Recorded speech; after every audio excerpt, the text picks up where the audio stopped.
నాకు అందించాలి మీరు గావకు అవకాశాన్ని ఆయుధాన్ని మీరు నాకు అందించాలి. శక్తిని వాడి 22 బట్టి వెళ్తున్నా. నేను ఒక్కరిని ఎమ్మెల్యే కావడం సమస్య కాదు, నేను ఒక్కరిని మంత్రి కావడం సమస్య కాదు, నేను ఒక్కరిని కేంద్ర మంత్రి కావడం సమస్య కాదు. నన్ను చేర్చుకొని బీజేపీ కేంద్ర మంత్రులు ఇస్తాను, నన్ను చేర్చుకుంటానని చెప్పి రాజశేఖర్ గారు రాష్ట్ర మంత్రి ఇస్తాను, నన్ను చేర్చుకొని చంద్రబాబు నాయుడు ఎంపీ టికెట్ను రాష్ట్రంలో కూడా ఇచ్చాడు. నాకు 98లో 22 సంవత్సరాల కిందమే చంద్రబాబు నాయుడు పెద్దపల్లి పార్లమెంట్ కడితే నాకు వద్దంటే సుబ్రహ్మకుమార్ ఎంపీ అయిపోయి చేపిస్తే, నాకు వద్దంటేనే రాజ్యసభ ఆకారం సుదర్శన్ మన ఉమ్మడి నల్గొండ జిల్లాకు సంబంధించిన సూర్యాపేట వాసి రాజ్యసభ అయిపోయాడు. నాకు వద్దంటేనే ఎమ్మెల్సీ రాజేశ్వరరావు అనే ఆయన అయిపోయాడు.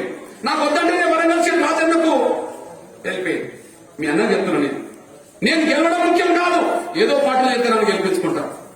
కానీ ఏదో ఒక పార్టీలు అయితే గెలిపించుకుంటే నన్ను మాట్లాడనివ్వరు కదా. నా గొంతుగా నా జాతి గురించి సమాజం గురించి మాట్లాడుతుంటే స్వతంత్రంగా అసెంబ్లీకి వెళ్ళాలి, స్వతంత్ర పార్లమెంట్కి వెళ్ళాలి, అప్పుడు మాత్రమే ప్రజలు మాట్లాడుకోవాల్సింది. నా జాతి తరఫున సమాజం తరఫున మాట్లాడడానికి అవకాశం లేనప్పుడు నేను ఎందుకు అసెంబ్లీకి వెళ్ళి నేను ఎంపీని అవుతా, ఎమ్మెల్యే అవుతా ఇతర పార్టీలు చేస్తే, నేను ఎంపీని అవుతా, ఎమ్మెల్యే అవుతా, మంత్రిని అవుతా ఇతర పార్టీ చేస్తే. కానీ మాట్లాడే స్వేచ్ఛ ఉండదు, నా జాతికి గుర్తింపు ఉండదు. నా మాట్లాడే స్వేచ్ఛ ఉండదు, జాతికి గుర్తింపు ఉండదు. మాట్లాడే స్వేచ్ఛ, జాతి గుర్తింపు సమాజానికి మేలు జరగాలంటే స్వతంత్ర భూమిక పోషించడమే న్యాయం. ఆ స్వతంత్ర భూమిక పోషించే సమయానికి ఇక్కడ దగ్గరకు వచ్చాను.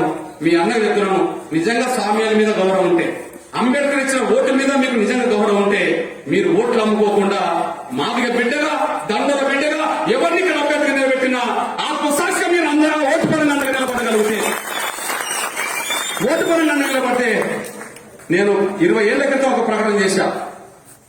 నా జాతి ఏకమై నాకు రాజకీయంగా అండ ఉన్న రోజు, సూర్యుని చుట్టూ నవగ్రహాలు తిరుగుతున్న రోజు నాకు తెలియదు, కానీ రేపు నా జాతి అండగుంటే దండల చుట్టే మొత్తం రాష్ట్ర రాజకీయాలు తిప్పుతానని చెప్పి నేను ఆనాడు ప్రకటన చేశాను. ఇప్పుడు నాగార్జున సాగర్ లో మీకు ఒక గొప్ప అవకాశం వచ్చింది. ఆ అవకాశంలో మీరు అండగా నిలబడగలిగితే ఒక్క నాగార్జున సాగరే కాదు, 119 నియోజకవర్గాల్లో రాజకీయాలన్నీ మన చుట్టూ తిప్పే పరిస్థితి నాకు వస్తుంది. ఆ అవకాశాన్ని, ఆయుధాన్ని నాకు అందించాలని చెప్పి నేను సవినంగా మీ అందరికి విజ్ఞప్తి చేస్తూ 26 సంవత్సరాలు ఉద్యోగం చేసిన